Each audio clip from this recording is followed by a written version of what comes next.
Welcome to Hub History, where we go far beyond the Freedom Trail to share our favorite stories from the history of Boston, the hub of the universe.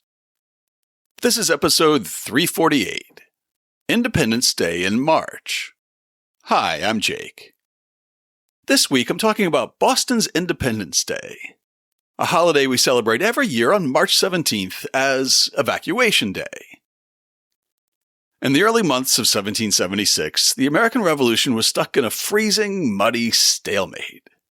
For nearly a year, George Washington's fledgling Continental Army had kept the British regulars pinned inside the city of Boston, but without heavy artillery, they lacked the muscle to actually end the occupation. Washington, frustrated and desperate, even fantasized about a suicidal frontal assault across the ice of the Charles River. But the arrival of Henry Knox and his noble train of artillery, meaning the dozens of cannons that he hauled 300 miles through the winter wilderness from Fort Ticonderoga, flipped the script overnight. This episode explores the high-stakes gambit that followed, the secret, overnight fortification of Dorchester Heights. In this episode, we'll dive into the primary accounts of those who lived through it. From Abigail Adams listening to the earth-shaking roar of a diversionary bombardment, to the British officers who woke up to find a miraculous fortress staring down their throats. You'll learn how Washington used the best tactics and technology of 18th century military engineering, like portable bulletproof shields crafted of wicker and dirt known as gabions, fascines, and chandeliers, pulling off a logistical feat that left the British commander, General William Howe, stunned. It's a story of military brinksmanship, a providential storm that changed the course of history, and the chaotic and plundering retreat of the British that we remember every March 17th as Evacuation Day. Join me now as we go behind the lines of the first American victory of the War for Independence. But before we talk about Evacuation Day, I just want to pause and say a big thank you to all the listener supporters who make it possible for me to keep making Hub History as we head into our 10th year. I love talking about Boston history, and this show's a way to keep me from talking the ears off of everybody around me. I recently found myself going on a 10-minute monologue about the busing crisis to some poor trainee at work who had never heard of it, but happens to live in Southie. To try to keep stuff like that from happening too often, I used to give walking tours of the Back Bay.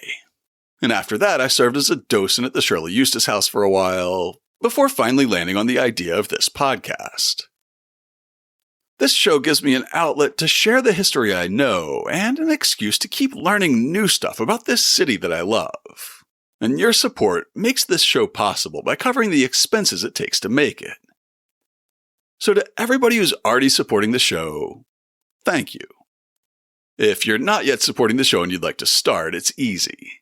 Just go to patreon.com/hubhistory or visit hubhistory.com and click on the Support Us link.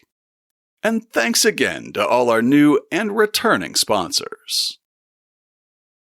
To kick us off, here's a quick reminder of where things stood in Boston in the early months of 1776.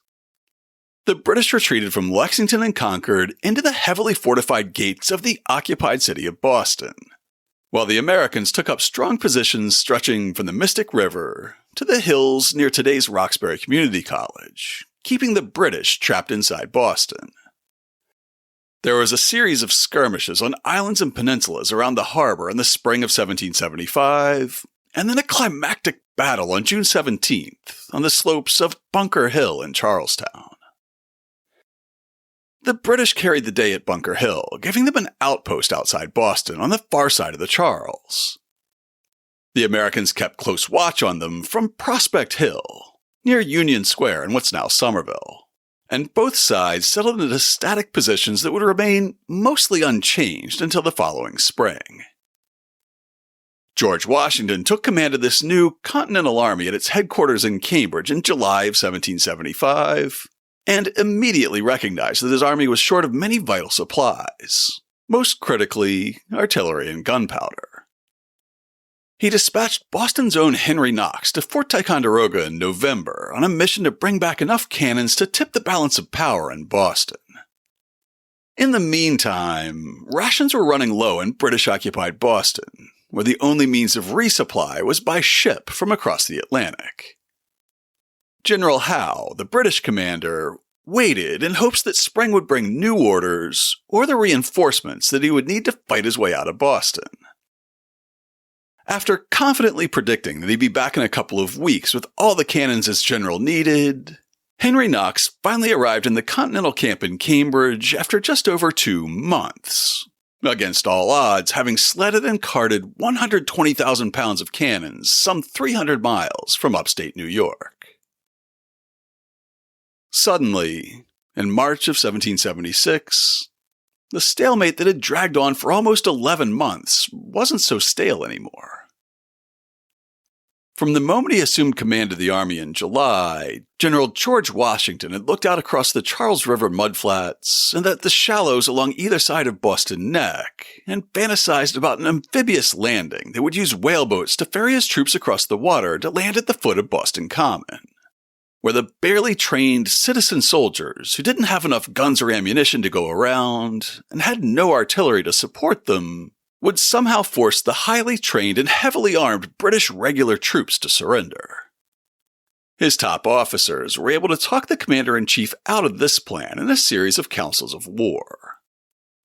Throughout the long winter of 1775 into 1776, the commander-in-chief looked out at that same water and wished for it to freeze over so he could send his troops over the ice in a frontal assault. Now that a few months had passed, the Continental soldiers were trained a bit better. They had more ammunition, thanks to the capture of a British supply ship that you can hear about in episode 341. Still, though, even when that ice finally formed, Washington's officers talked him out of a frontal assault against a superior force that was entrenched within a fortified city. After the most recent council of war, Washington griped to Colonel Joseph Reed in a letter dated February 26, 1776. About 10 days ago, the severe freezing weather formed some pretty strong ice from Dorchester to Boston Neck, and from Roxbury to the Common. This, I thought, knowing the ice could not last, a favorable opportunity to make an assault upon the troops in town. I proposed it in council, but behold, though we had been waiting all the year for this favorable event, the enterprise was thought too dangerous. Perhaps it was. Perhaps the irksomeness of my situation led me to undertake more than could be warranted by prudence. I did not think so, and am sure yet that the enterprise, if it had been undertaken with resolution, must have succeeded. Without it, any would fail. But it is now at an end, and I am preparing to take post on Dorchester to try if the enemy will be so kind as to come out to us. He didn't yet know it, but Washington had finally stumbled into a winning strategy to break the siege of Boston. At the time, John Hancock was president of the Second Continental Congress, so he was away in Philadelphia presiding over that body. General Washington had to be in frequent contact with President Hancock to ask for congressional input on strategy and to press them to fulfill their promises of funding and supplies.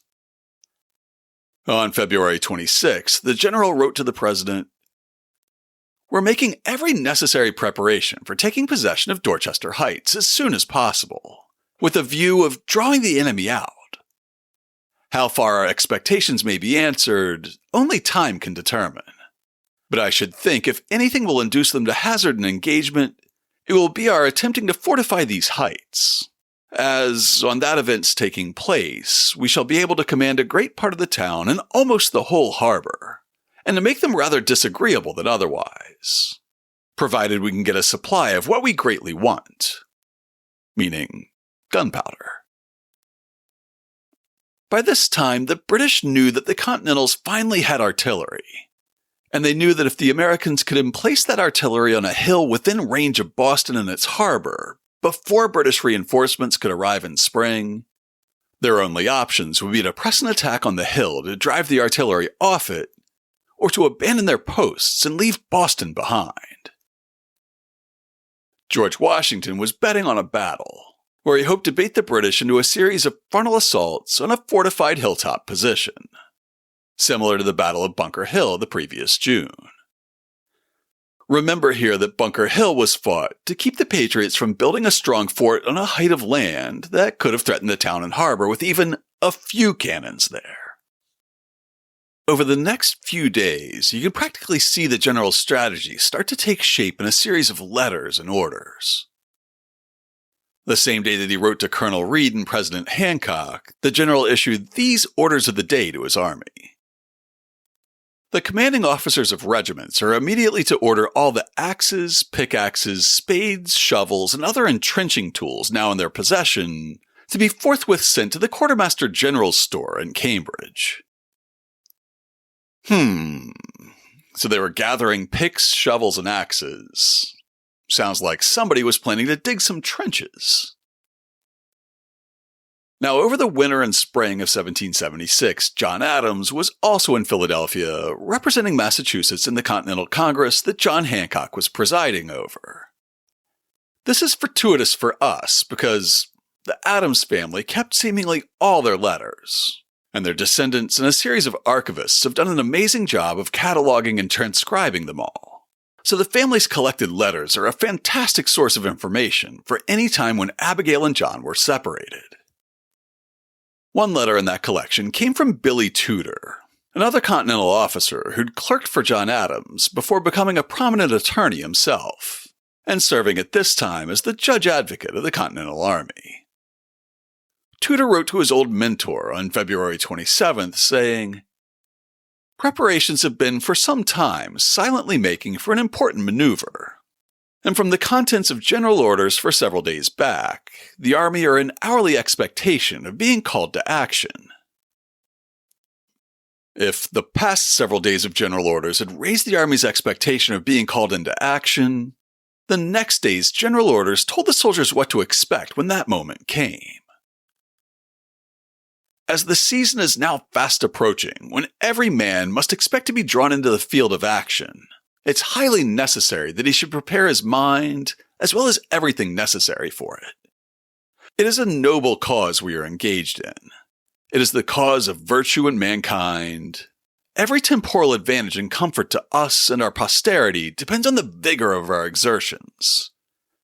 In short, freedom or slavery must be the result of our conduct. There can, therefore, be no greater inducement to men to behave well. This was written a day before Washington's letter to Phyllis Wheatley, praising the formerly enslaved poet's talents. Slavery enthusiasts didn't need to have any internal coherence in their ideology. The orders continue, "But it may not be amiss for the troops to know that if any man in action shall presume to skulk, hide himself, or retreat from the enemy without the orders of his commanding officer, he will be instantly shot down as an example of cowardice. Cowards having too frequently disconcerted the best formed troops by their dastardly behavior." At this point, I'll stop reading every single day's general orders, but I have to include one more, just because it's so confidence-inspiring. George Washington's February 29th general orders to the Continental Army include this gem. The commanding officers of brigades are to order all spears in the several posts and redoubts to be examined, cleaned, and collected in the proper places, and make a return of the number fit for service in each brigade and where deposited. So, spears for self-defense and a bullet in the head for retreating? I think all these orders might have had the opposite of the intended effect on their recipients. Would any of that give you the warm and fuzzies? After all that discussion, the Continentals all knew something was about to happen, and a lot of them also knew, or at least suspected, that Dorchester Heights would be their objective. When and exactly how they'd take Dorchester Heights was on a need-to-know basis. So General Artemus Ward was one of only a handful of officers who were notified by General Washington on March 2nd. The commander sent Ward a note saying, After weighing all circumstances of tide, etc., and considering the hazard of having the posts on Dorchester Neck taken by the enemy, and the evil consequences which would result from it, the gentlemen here of the opinion that we should go on there Monday night. I give you this early notice of it that you may delay no time in preparing for it, as everything here will be got in readiness to cooperate. Down in Braintree, Abigail Adams didn't have a need to know, so she didn't get that tip that General Ward got. But on the same day, March 2nd, she wrote to John that she was impatiently awaiting an American offensive on Boston. It has been said tomorrow and tomorrow and tomorrow for this month, but when the dreadful tomorrow will be, I know not. But hark, the house this instant shakes with the roar of cannon. I've been to the door and find 'tis a cannonade from our army. Orders, I find, are come for all the remaining militia to repair to the lines on Monday night by 12 o'clock. No sleep for me tonight. She picks up the letter the next day and continues, I went to bed after 12, but got no rest. The cannon continued firing, and my heart beat apace with them all night. We have had a pretty quiet day, but what tomorrow will bring forth, God only knows. The bombardment that started on the evening of March 2nd continued throughout the next day. And on March 3rd, Washington's general orders prepared the Continentals for a pitched battle. The commander-in-chief hadn't been here for the Battle of Bunker Hill, arriving in Cambridge about 2 weeks later. But he'd served in the 7 Years' War, and he knew what was coming. Plenty of his soldiers had either seen or even participated in the battle on June 17th, so their March 2nd orders would have been sobering. As it is not unlikely, but a contest may soon be brought on between the ministerial troops and this army, the general flatters himself that every officer and soldier will endeavor to give such distinguished proofs of his conduct and good behavior as becomes men fighting for everything that is dear and valuable to freemen, remembering at the same time what disgraceful punishment will attend a contrary behavior. Every man's conduct will be marked and rewarded or punished accordingly, and cowardice in a most exemplary manner. Remember the previous orders where that exemplary punishment is spelled out as being summarily shot by your commander for exhibiting cowardice on the field of battle. The orders continue, particular care is to be taken to prevent firing at too great a distance, as one fire well aimed does more execution than a dozen at long shot. All wood-cutting parties, etc., are to join their respective regiments until further orders. The quartermaster general may draw the carbines out of the commissary's stores and put them in the hands of carpenters or such others as he thinks will use them to the best advantage, taking care to return them when called for. All arms in store fit for use may be delivered out to the adjutant general's order. The brigadiers are to see that the arms in their several brigades are disposed of to the best advantage, placing them in the hands of only such men as are fittest for duty, and that the spears are used as occasion shall require to supply the defective arms. After a steady artillery barrage on March 2nd and 3rd, the pace of firing only intensified on March 4th. Daniel Sutton was a rifleman in Captain Cressup's Maryland Company. I couldn't tell from his diary entry that night exactly where he was along the American lines when the guns opened up that night, but he was close enough to hear the bombardment taking effect in Boston, writing, "Oh my God, the wonders of last night. Just as it was dusk, our people let fly at them from all sides and corners. It's impossible that I could describe the situation of this town and all about it. This night you could see the shells, sometimes 7 at a time in the air. And as to cannon, the continual shaking of the earth by cannonading dried up our wells. We lost 2 men this night, but I heard no certainty from Boston's loss. It must be great, for our cannonballs went bang, every shot through the houses.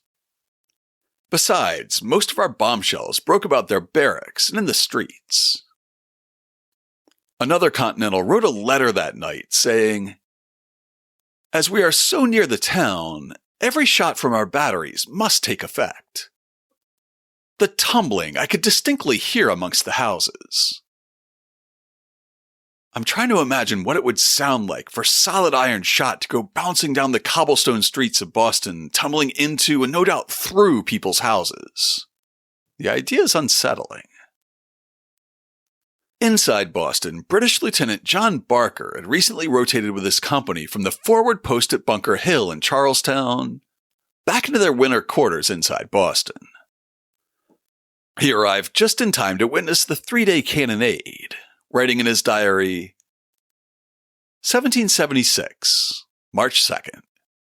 About 11 o'clock at night, upon a signal being given at Cambridge, the rebels began to bombard the town of Boston, from Phipps Farm, Cobble's Hill, and the heights of Roxbury. They continued throwing in shot and shells till daybreak. The same was returned to them from the lines and the batteries at Barton's Point. Our shells very bad, most of them bursting in the air or not at all. The next day, he continues, March 3rd. At 10 this night, the rebels began again, and a warmer fire was kept up on both sides till daybreak. Very remarkable, no hurt was done, as most of their shot and shells fell in the town. And again, March 4th. The firing began at 7 at night and continued very hot till daybreak. When the sun rose over Boston Harbor the next morning, it shone upon a changed strategic landscape around Boston.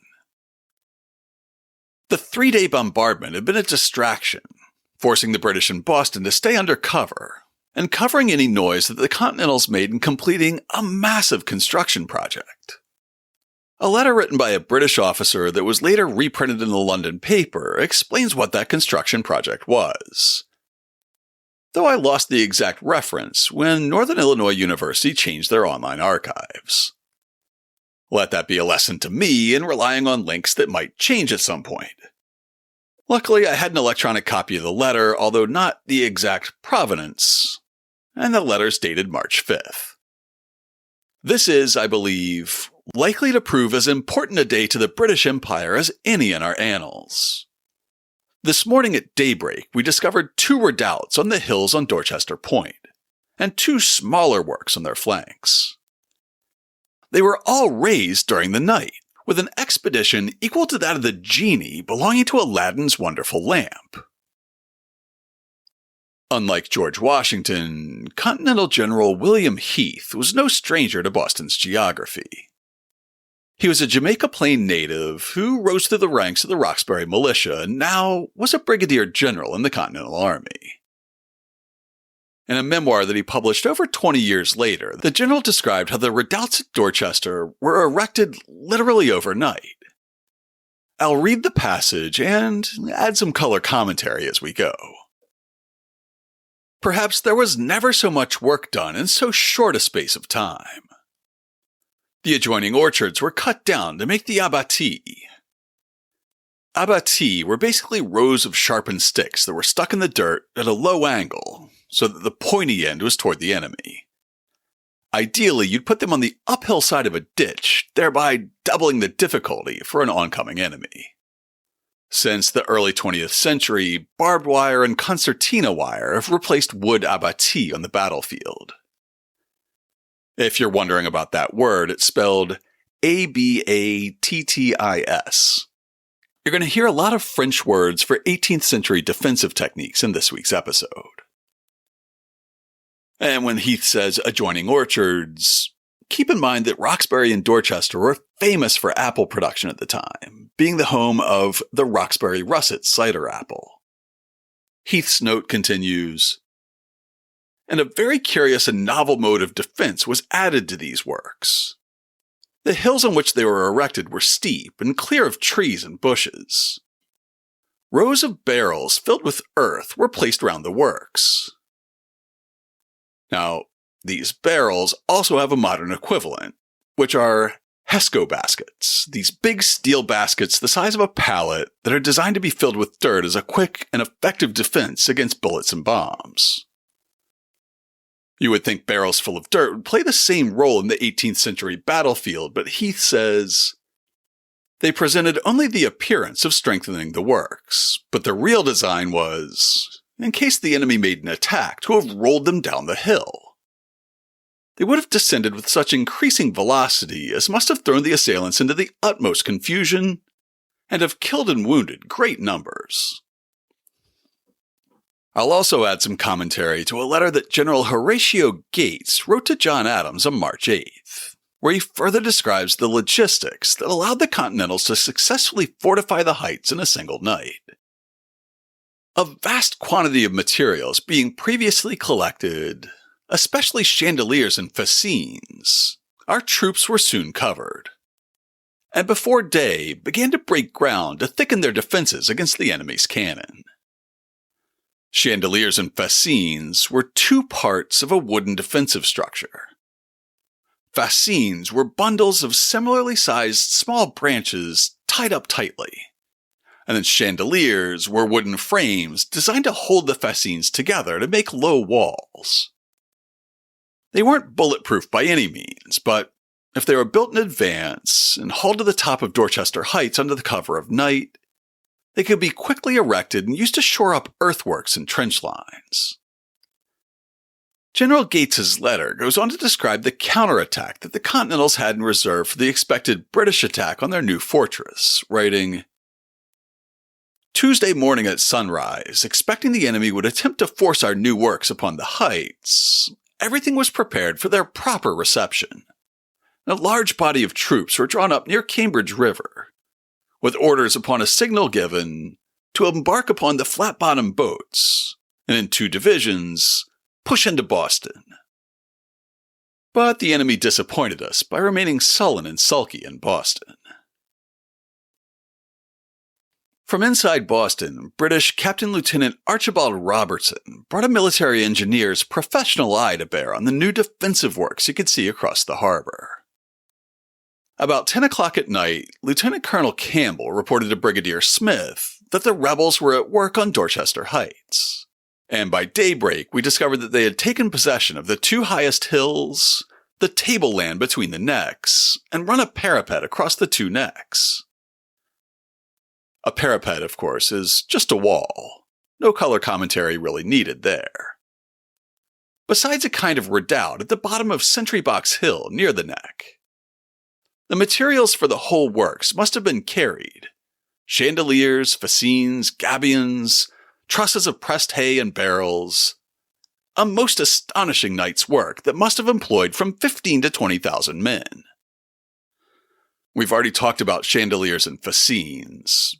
Gabions were used for a similar purpose. They were tall, cylindrical wicker baskets that could be filled with rocks and soil to provide a quick defensive wall.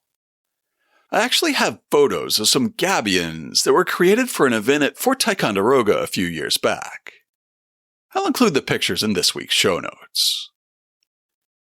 All these defensive measures have been built in secret in the countryside around Boston, out of sight of the British, in the days and weeks before the push onto the heights.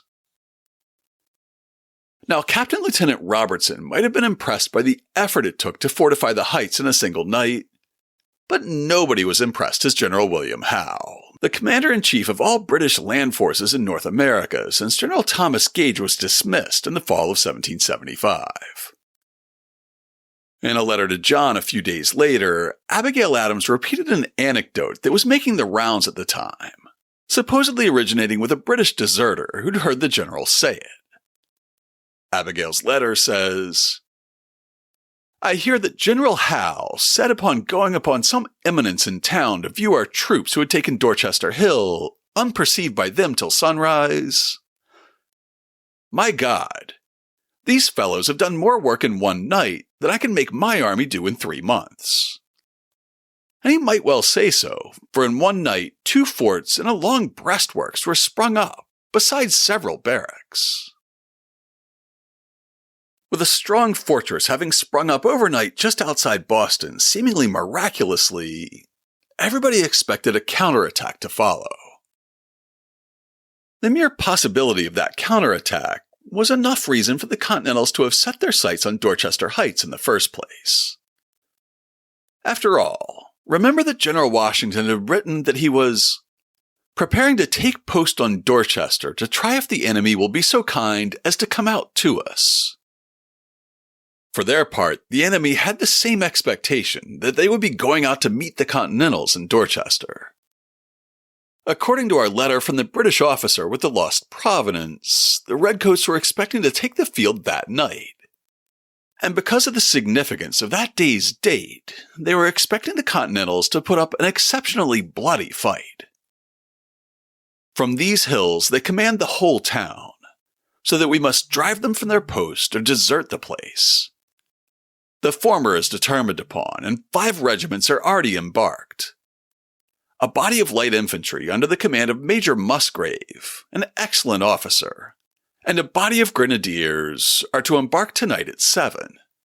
I think it is likely to be so far a general affair, and that we shall take our share in it.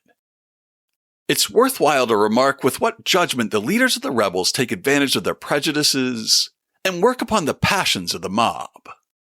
This 5th of March is the anniversary of what they call the Bloody Massacre, when, in I think 1769, the King's troops fired on the people in the streets of Boston. Side note, it was actually 1770. If they ever dare stand us, it will be today. But I hope tomorrow to be able to give you an account of their defeat. There's a similar account that I still know the provenance of, one from Lieutenant John Barker of the King's Own Regiment. His diary entry for March 5th makes it clear that he also expected the counterattack to come that night. The entry was also clearly written the next day because it includes a detail that the good lieutenant would not yet have known before going to bed on the night of the 5th.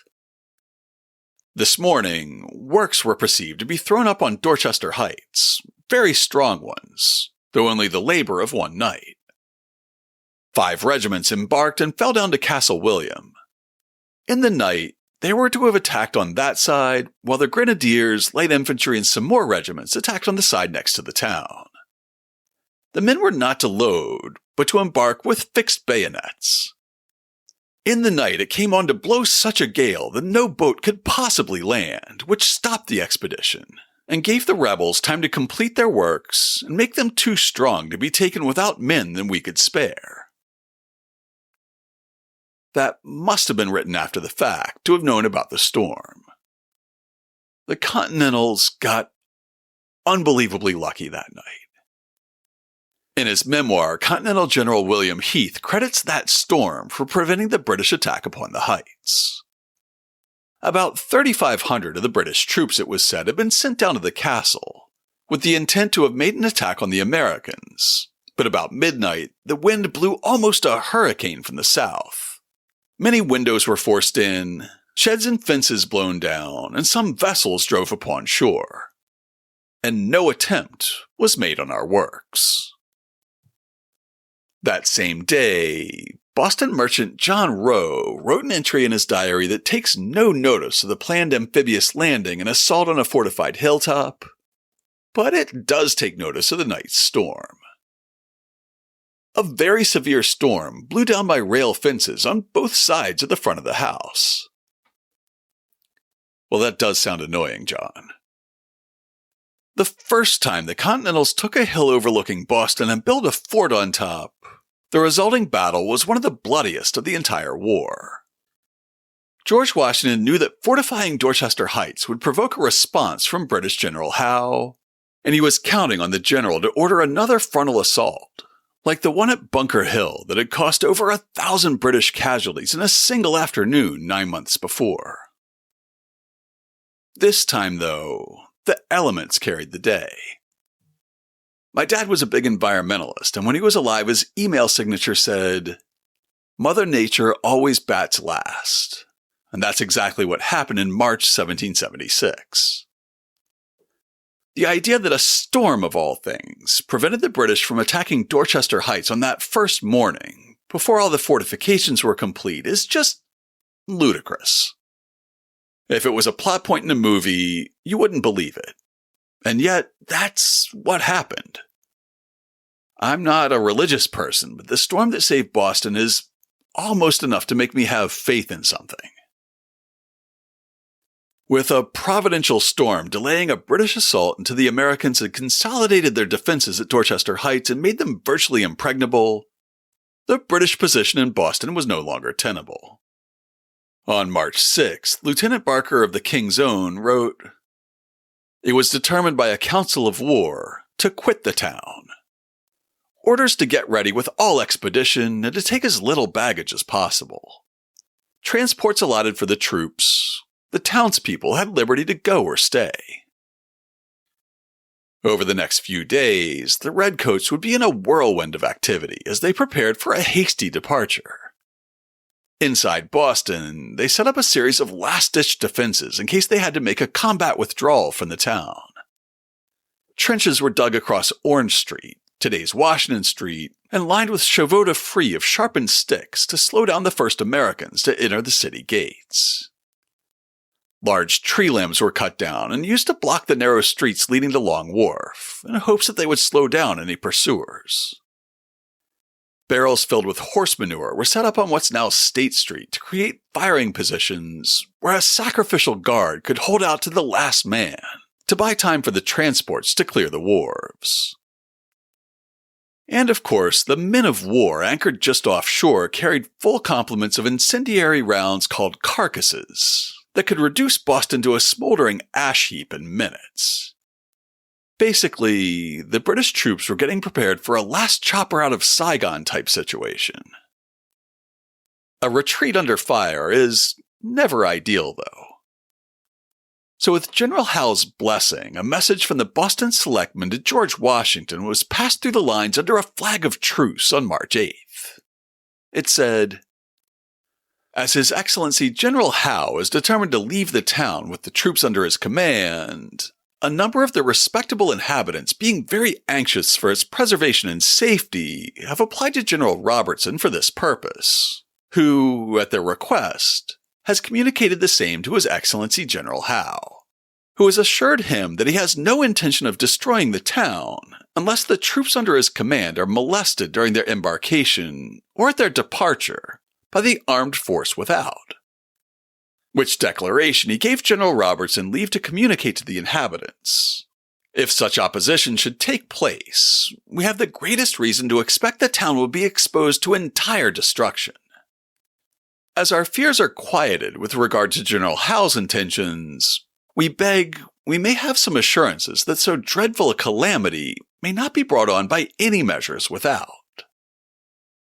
In the show notes this week, I'll include a 2008 article by historian J.L. Bell explaining how annoyed General Howe was that the selectmen addressed their letters to His Excellency Mr. Washington, when His Excellency was usually reserved for somebody with the title of governor or the rank of general. Of course, since he was at the head of a rebel army, His Excellency General Howe couldn't stomach the idea of addressing George Washington as a general. So he addressed his own letters to Mr. Washington. Luckily, the message to Mr. Washington got through, with the March 14th New England Chronicle reporting, "A paper was brought out by a flag of truce, to which was fixed the names of sundry inhabitants, among which were those of some of the late selectmen, advising that they were permitted by General Howe, in behalf of the town, to notify our army that if the firing into the place was discontinued, the British troops would leave the same in 3 or 4 days, without destroying it." So that's good news. The two sides would continue trading a few shots along their respective lines, but the heavy guns of Dorchester Heights fell silent, and American shells stopped falling in Boston and among the ships in the harbor. Meanwhile, the British troops in Boston flew into a frenzy of activity, loading everything they could onto ships and destroying everything they could not.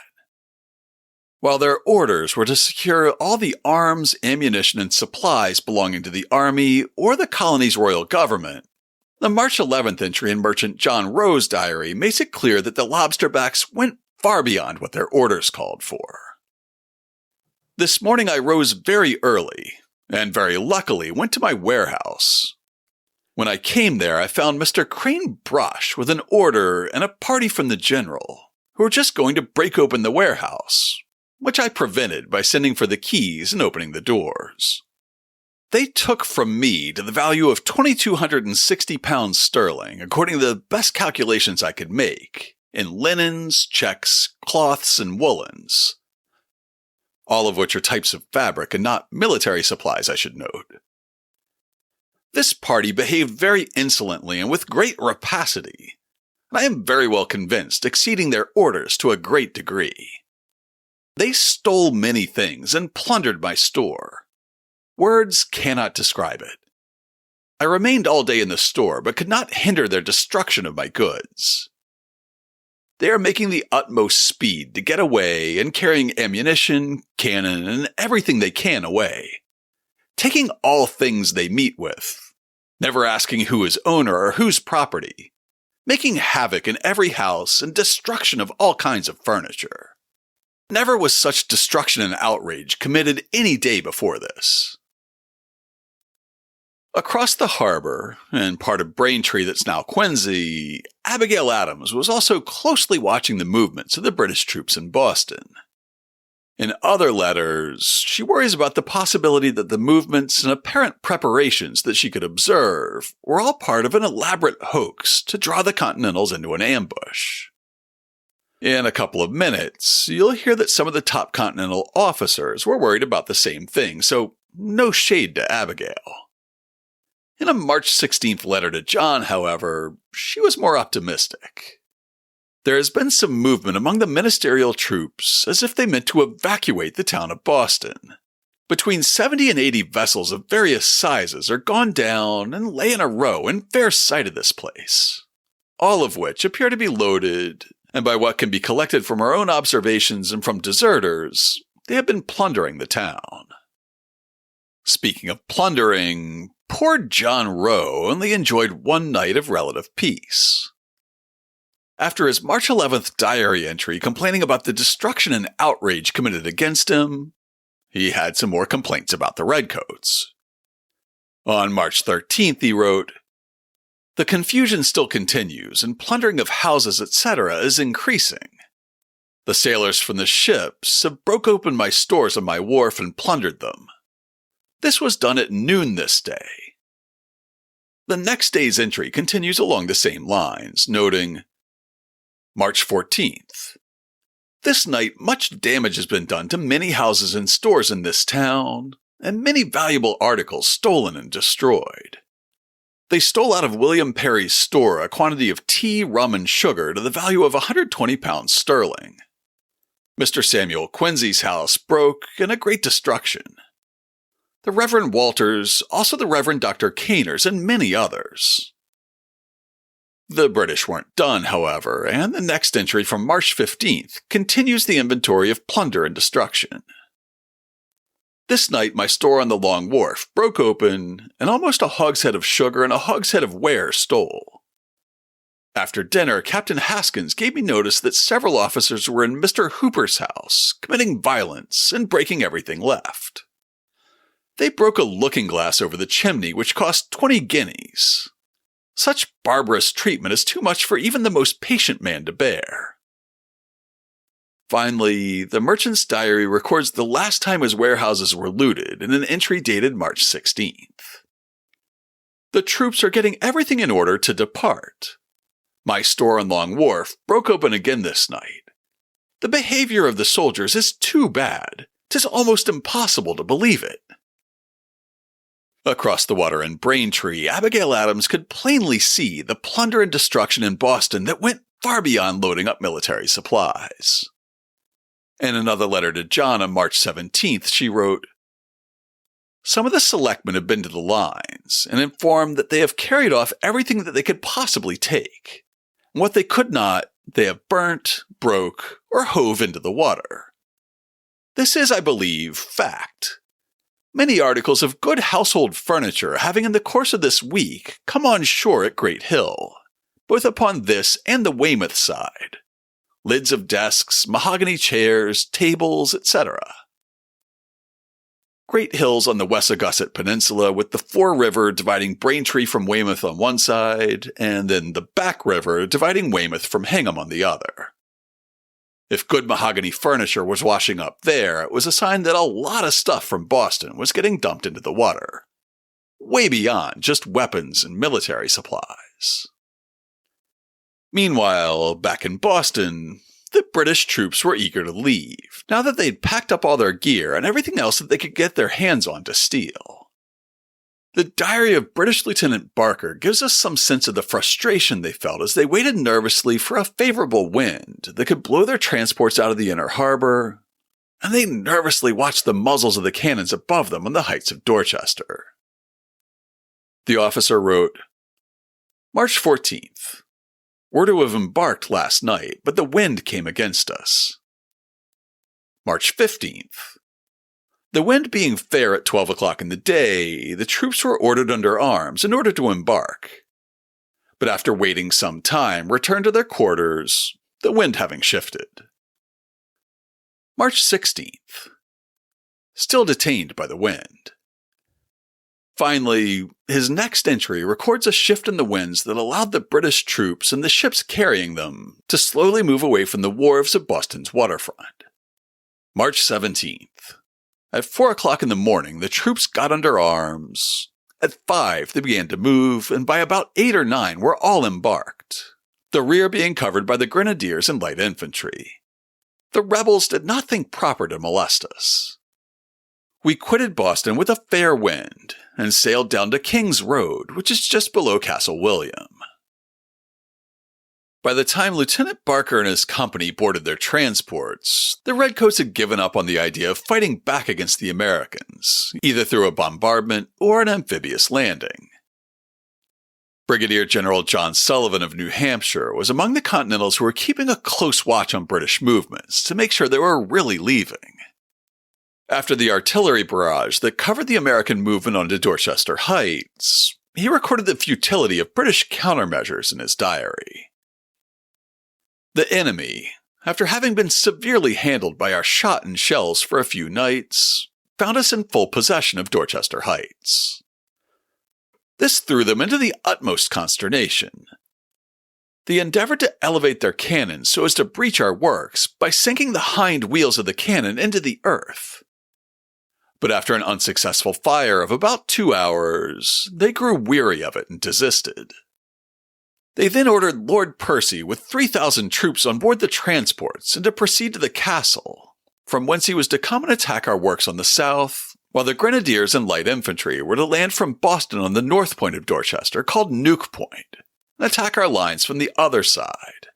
But the renowned Lord Percy disappointed us, for he took a multiplying glass and viewed our people from the castle and made them 50,000, when, in fact, we only sent our 4,000. This prevented their attack and deprived us the pleasure of walking the streets of Boston for that time.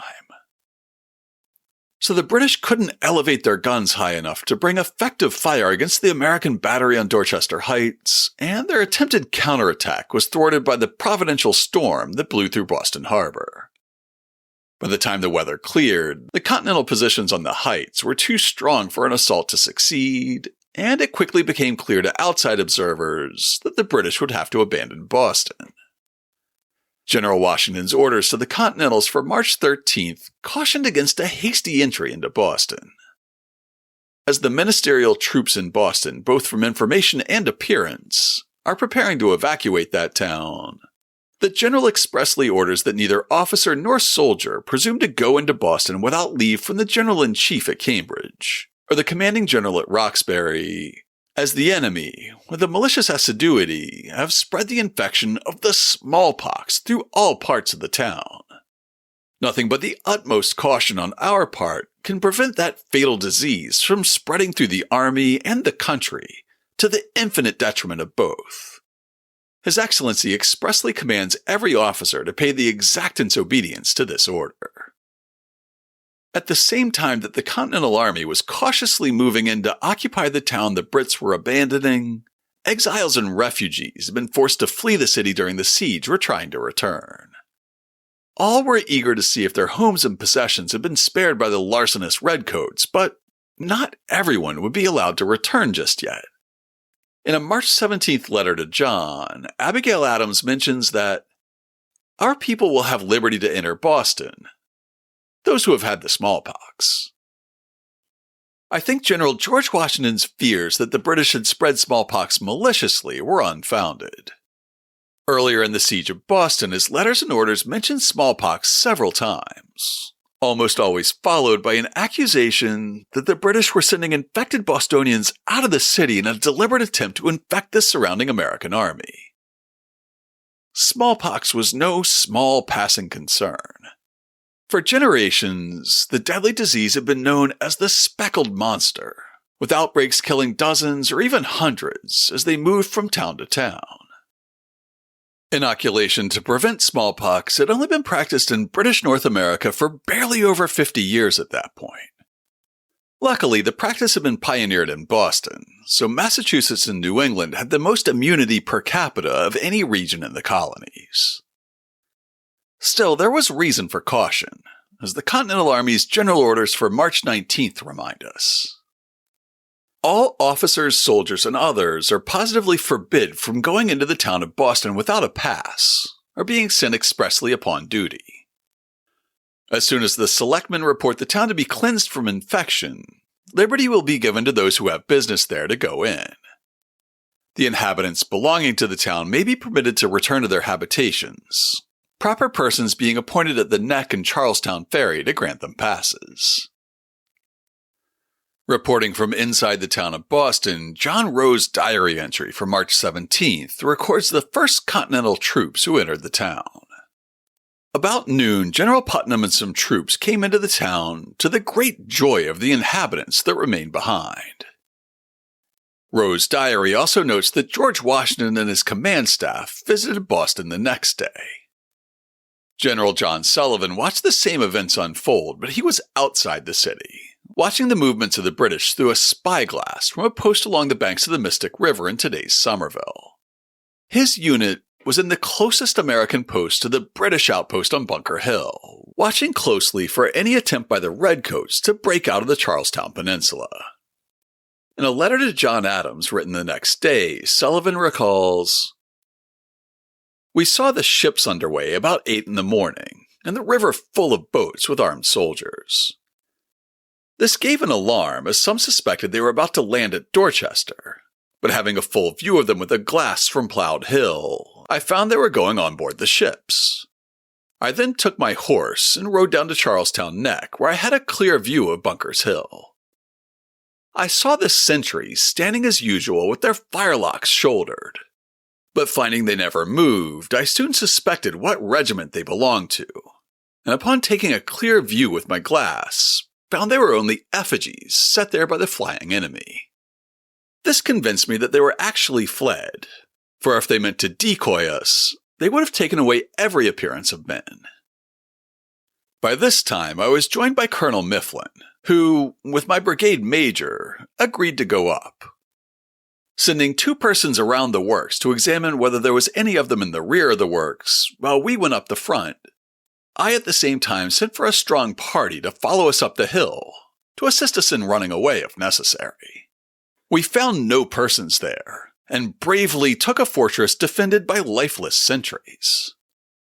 I then brought on the party to secure what we had so bravely won, and went down to the other works, where we found all abandoned, but the works not injured in any part.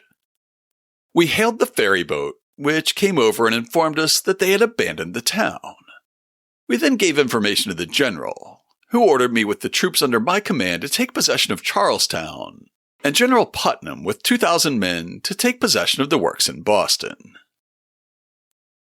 The next week's edition of the Patriot newspaper, the New England Chronicle, published on March 21st, reported on the events of March 17th, including the first troops to enter Boston through the gates at Boston Neck, the very same gates they'd watched for months from the Roxbury lines, expecting a counterattack at any moment. The troops in the river, which were commanded by General Putnam, landed at Sewell's Point. That means basically Kenmore Square, or at least as close as you could get to Kenmore Square before the mudflats were filled in over 50 years later. where they received intelligence that all the British troops had left Boston, on which a detachment was sent to take possession of the town, while the main body returned up the river. About the same time, General Ward, attended by about 500 troops from Roxbury under the command of Colonel Ebenezer Learned, who unbarred and opened the gates, entered the town on that quarter, Ensign Richards carrying the standard. Command of the whole being then given to General Putnam, he proceeded to take possession of all the important posts, and thereby became possessed in the name of the 13 United Colonies of North America, of all the fortresses in that large and once populous and flourishing metropolis, which the flower of the British Army, headed by an experienced general and supported by a formidable fleet of men of war, had but an hour before evacuated in the most precipitate and cowardly manner. God grant that the late worthy inhabitants, now scattered abroad, may speedily reoccupy their respective dwellings, and never more be disturbed by the cruel hand of tyranny. That description probably wouldn't pass muster under modern editorial practices, but the New England Chronicle didn't concern itself with fair and balanced coverage. If they saw the cruel hand of tyranny, they called it a cruel hand of tyranny. One edifice in Boston was surprisingly undisturbed by that cruel hand of tyranny during the siege. John Hancock, one of the richest men in the British American colonies, owned a mansion on Beacon Hill that was considered one of the finest homes in Massachusetts. Mr. Hancock had been out of town in Lexington when the war started, and he basically went straight from there to Philly to serve in the Continental Congress. Since May of 1775, he had been very publicly serving as president of that body, making him a target for the Redcoats. Hearing how badly the soldiers plundered John Row's warehouses during the days before the evacuation, and remembering that the British had taken out their aggressions by tearing down the North Square Meeting House to use as firewood, and converting Old South to a riding school, you might have expected them to have robbed or even burned John Hancock's mansion. And yet George Washington was able to report to him in a March 19th letter, "Sir, it is with the greatest pleasure that I inform you that on Sunday last, the 17th instant, about 9 o'clock in the forenoon, the Ministerial Army evacuated the town of Boston, and that the forces of the United Colonies are now in actual possession thereof. I beg leave to congratulate you, sir, and the Honorable Congress on this happy event, and particularly as it was effected without endangering the lives and property of the remaining unhappy inhabitants. The town, although it has suffered greatly, is not in so bad a state as I expected to find it, and I have a particular pleasure in being able to inform you, sir, that your house has received no damage worth mentioning. Your furniture is in tolerable order, and the family pictures are all left entire and untouched."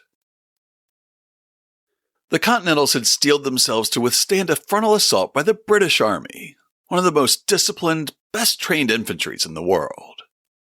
The Redcoats had defeated the fearsome French in a global war just 13 years before, with bloody battles from the Pennsylvania frontier to the gates of Prague to the streets of Calcutta. Bunker Hill in June of 1775 had taught the Continentals what it would take to defeat the regulars in a pitched battle.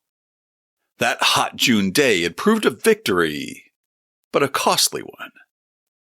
Everyone from George Washington to the humble privates of the Massachusetts line expected Dorchester Heights to be a rematch. So when the British troops packed up and left instead, everyone was stunned. On the morning of Monday, March 18th, Abigail Adams wrote to John, "A fine, quiet night. No alarms, no cannon. The more I think of our enemies quitting Boston, the more amazed I am that they should leave such a harbor, such fortifications, such entrenchments, and that we should be in peaceable possession of a town which we expected would cost us a river of blood, without one drop shed. Surely it's the Lord's doing, and it's marvelous in our eyes. Every foot of ground which they obtain now they must fight for, and may they purchase it at a Bunker Hill price." Still, there was reason for caution. After the troops boarded their transports at Long Wharf, the ships all made sail and pulled slowly away from the docks of Boston.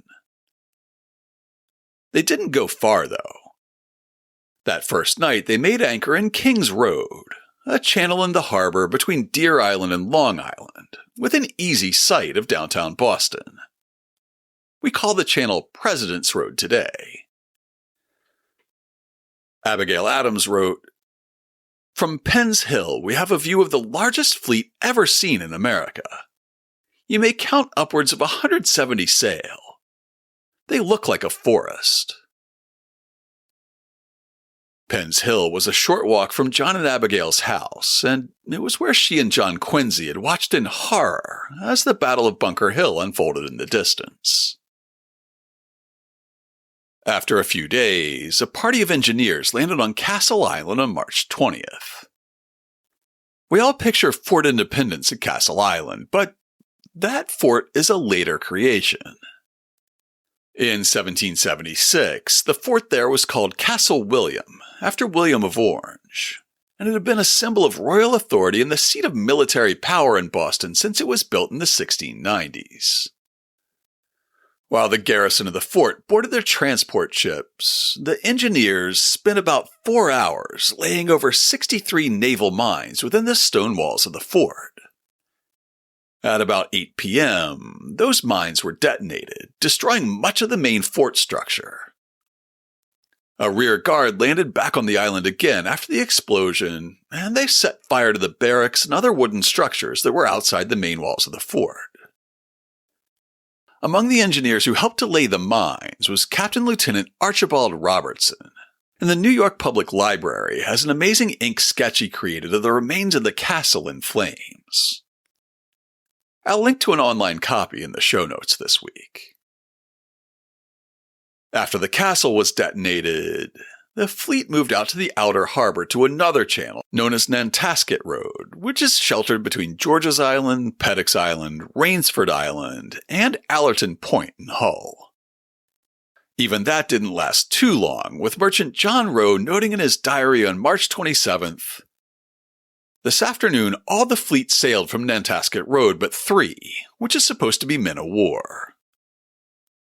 Our next episode will dig into the details of where the fleet went and what happened to all the loyalist civilians who decided to leave Boston alongside the King's troops. As the British fleet, or at least most of it, sailed off into the sunrise, the last vestiges of George III's authority in Massachusetts sailed with it. Our colony had been effectively governing itself since the formation of the Massachusetts Congress 18 months before. Now, enthusiastic Bostonians began calling for a formal declaration of that independence. In a letter dated March 23rd, Joseph Ward, a cousin and secretary to General Artemus Ward, wrote to John Adams, urging the Continental Congress to take action. "I think the flight of the British fleet and army before the American arms must have a happy and very important effect upon the great cause we are engaged in, and greatly facilitate our future operations. I wish it may stimulate the Congress to form an American government immediately. If, after all our exertions and successes, while Providence offers us freedom and independence, we should receive the cloven foot of King George to rule us here again, what will posterity, what will the wise and virtuous through the world say of us? Will they not say, and justly, that we were fools, who had an inestimable prize put into our hands, but had no heart to improve it?" 8 days later, Abigail Adams sat down and wrote a letter to her husband, in which she famously said, "Remember the ladies, and be more generous and favorable to them than your ancestors." Somewhat less famously, she started that passage by writing, "I long to hear that you've declared an independency." The Continental victory at Boston was inspiring dreams of independence that would be realized for the rest of the colonies on July 4th, 1776. We just got there about 4 months early in Boston. While General Putnam had led an American column into Boston on Evacuation Day, and General Washington had paid a visit shortly after, It took a few days to put together a plan for how the Continentals should occupy a city that had just been an enemy stronghold, but was now once again in friendly hands. The Continentals' general orders for March 20th said, Whitcomb's, Finney's, and Hutchinson's regiments are to march into Boston this day and remain there until further orders. They are to guard the town and the public stores there, and do all such fatigue and other duties as the general commanding there thinks proper to order. Every possible precaution will be taken to destroy the infection of the smallpox. The posts on Bunker's Hill, Breed's Hill, and Charlestown Ferry are to be garrisoned by Colonel Waldron's regiment, who is to take a special care that the abattis, picketing, etc. are preserved entire. The quartermaster general is to see that firewood or coals is immediately laid in for the supply of those posts. The commissary general has orders immediately to lay in a proper supply of provisions for the garrisons of Boston, Bunker's Hill, and Dorchester Heights. The outward-facing fortifications at Charlestown were maintained, even down to making sure that the barriers and obstacles set up by the British stayed in place to protect against those same British troops returning. At the same time, the defenses at Boston Neck were being torn down. The trenches were filled in and the obstacles were pulled up, symbolically rejoining Boston's Shawmut Peninsula with the Massachusetts mainland outside the city gates. On March 20th, General George Washington issued a proclamation that went far beyond his daily general orders, laying the groundwork for how the soldiers who'd been in the hills around Boston for most of the past year should interact with the civilians who'd been suffering within the city. All officers and soldiers are hereby ordered to live in the strictest peace and amity with the inhabitants, and no inhabitant or other person employed in his lawful business in the town is to be molested in his person or property on any pretense whatever. If any officer or soldier shall presume to strike, imprison, or otherwise ill-treat any of the inhabitants, they may depend on being punished with the utmost severity. And if any officer or soldier shall receive any insult from any of the inhabitants, he is to seek redress in a legal way, and no other. For an explanation of why dueling was outlawed and despised in Massachusetts, see episode 216. The general continues, Any non-commissioned officer, soldier, or others under my command who shall be guilty of robbing or plundering in the town are to be immediately confined and will be most rigidly punished. All officers are thereby ordered to be very vigilant in the discovery of such offenders and report their names and crime to the commanding officer in the town as soon as may be. The inhabitants and others are called upon to make known to the quartermaster general or any of his deputies all stores belonging to the ministerial army that may be remaining or secreted in the town. Any person or persons whatever that shall be known to conceal any of the said stores or appropriate them to his or their own use will be considered as an enemy of America and treated accordingly. The selectmen and other magistrates of the town are desired to return to the commander-in-chief the names of all or any person or persons they may suspect of being employed as spies upon the Continental Army, that they may be dealt with accordingly. All officers of the Continental Army are enjoined to assist the civil magistrates in the execution of their duty, and to promote peace and good order. They are to prevent as much as possible the soldiers from frequenting tippling houses and strolling from their posts. Particular notice will be taken of such officers as are inattentive and remiss in their duty, and on the contrary, such only who are active and vigilant will be entitled to future favor and promotion. Now we've heard general orders to guard the public stores in Boston and the general's proclamation cautioning troops that they would be considered an enemy of America if they tried to make off with any of those stores. So, what kind of stores were found in Boston? As always, cannons and gunpowder were among the most sought-after treasures for the Americans. While they were able to recover some cannonballs and some shells from batteries on Copp's Hill, Beacon Hill, and Boston Neck, the Redcoats had been pretty diligent about taking almost all their gunpowder with them. The Continentals were able to recover dozens of cannons that had been left behind. Pretty much the only ones that were useful were a handful that had been dumped into the shallow water around the wharves in downtown Boston. Almost all the rest were useless, as the British had disabled any guns they weren't able to take with them. In batteries all over town, field guns, mortars, and heavy cannons had been abandoned. But the redcoats had either broken off the trunnions, which are the little swivels cast into either side of a gun tube to allow it to be mounted on a carriage, or they'd been spiked, which refers to driving a large nail into the touch hole where a gunner would like the powder inside. You drive a nail tightly into the hole, you cut it off flush with the cannon tube, and then the cannon's useless for the next person who comes along and finds it.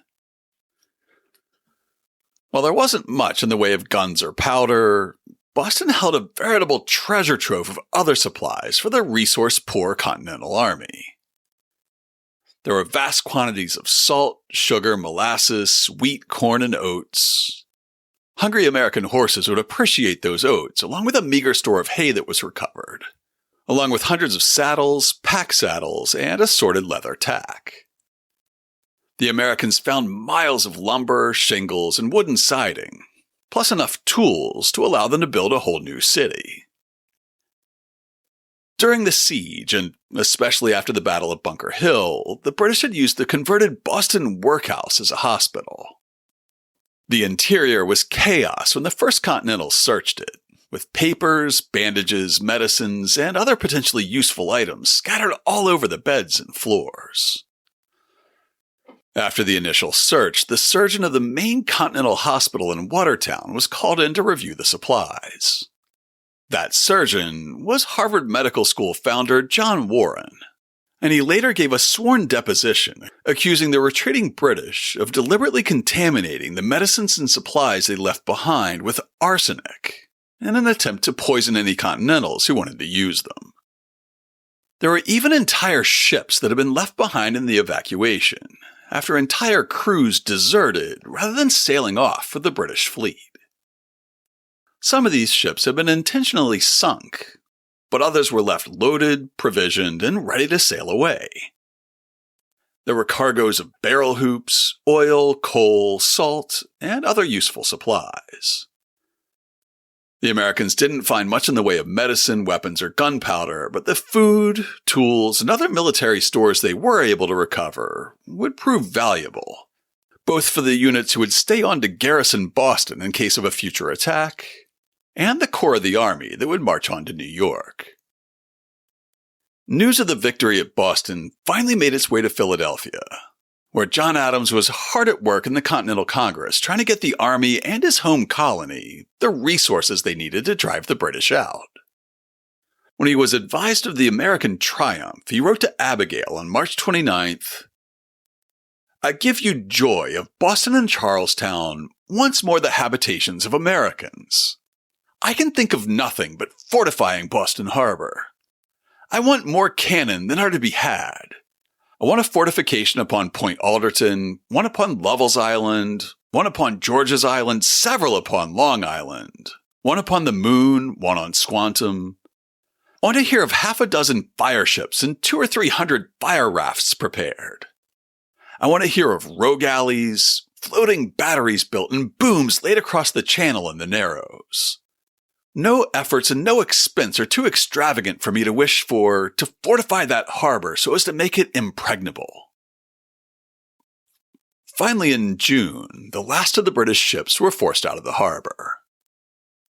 Fulfilling John Adams' wish to make the harbor impregnable, several hundred Continental troops and a few hundred more local militia began fortifying the heights at Pettick's Island, Long Island, Hull, and other easy-to-reach points on the evening of June 13th.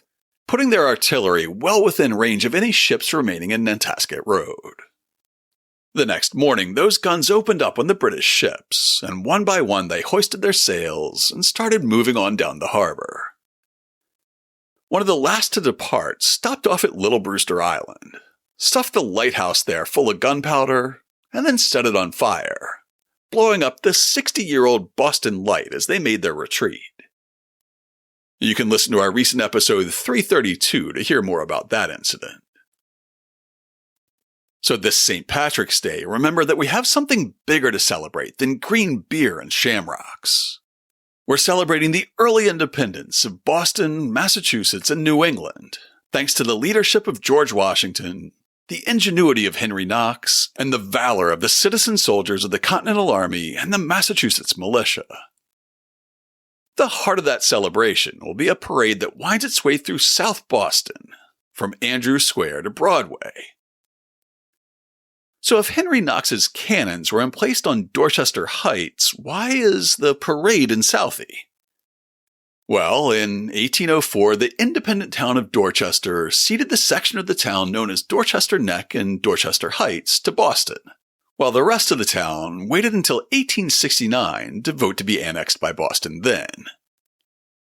Most years, Dorchester Heights and Boston's bloody fight for independence are forgotten amongst the silliness of a South Boston St. Patrick's Day. Let's hope that this year, on the 250th anniversary, we can find time to remember Evacuation Day as well. To learn more about Evacuation Day in Boston, check out this week's show notes at hubhistory.com/348. I'll have plenty of primary sources for you to review this week. I originally intended for this episode to come out on March 8th, and I think this is the first time in almost a decade of making this podcast that I've ever missed a release date for an episode. The problem is, there are just so many great sources and so many things I wanted to say about Evacuation Day, I just couldn't get this out the door in time. So in the show notes, I'll have links to George Washington's correspondence and general orders that are provided by the Founders Online project of the National Archives, the letters of John and Abigail Adams collected by the Mass Historical Society, March 1776 newspapers also collected by the MHS, and the journals of John Rowe, John Barker, and Daniel Sutton, all of which are scanned and available online. I'll make sure to include some 1775 maps so you can see the disposition of the troops around Boston and exactly how Dorchester Heights overlook the town. I'll also include some images of the view of Boston from Dorchester Heights, gabions created at Fort Ti, and several period images showing the construction and eventual destruction of Castle William at Castle Island. If you'd like to get in touch with us, you can email podcast@hubhistory.com. I still have profiles for Hub History on Twitter, Facebook, and Instagram, and as @hubhistory@better.boston on Mastodon. Lately, though, the only social media site where I actively post and regularly interact with people is Blue Sky. You can find me sharing historic facts and complaining about contemporary politics on Blue Sky as @hubhistory.com. If, like most of my friends and just about everybody I know, you're trying to spend less time on social media, just go to hubhistory.com and click on the Contact Us link. While you're on the site, hit the subscribe link and be sure that you never miss an episode. If you subscribe on Apple Podcasts, please consider writing us a brief review. If you do, drop me a line, and I'd love to send you a Hub History sticker as a token of appreciation. That's all for now. Stay safe out there, listeners.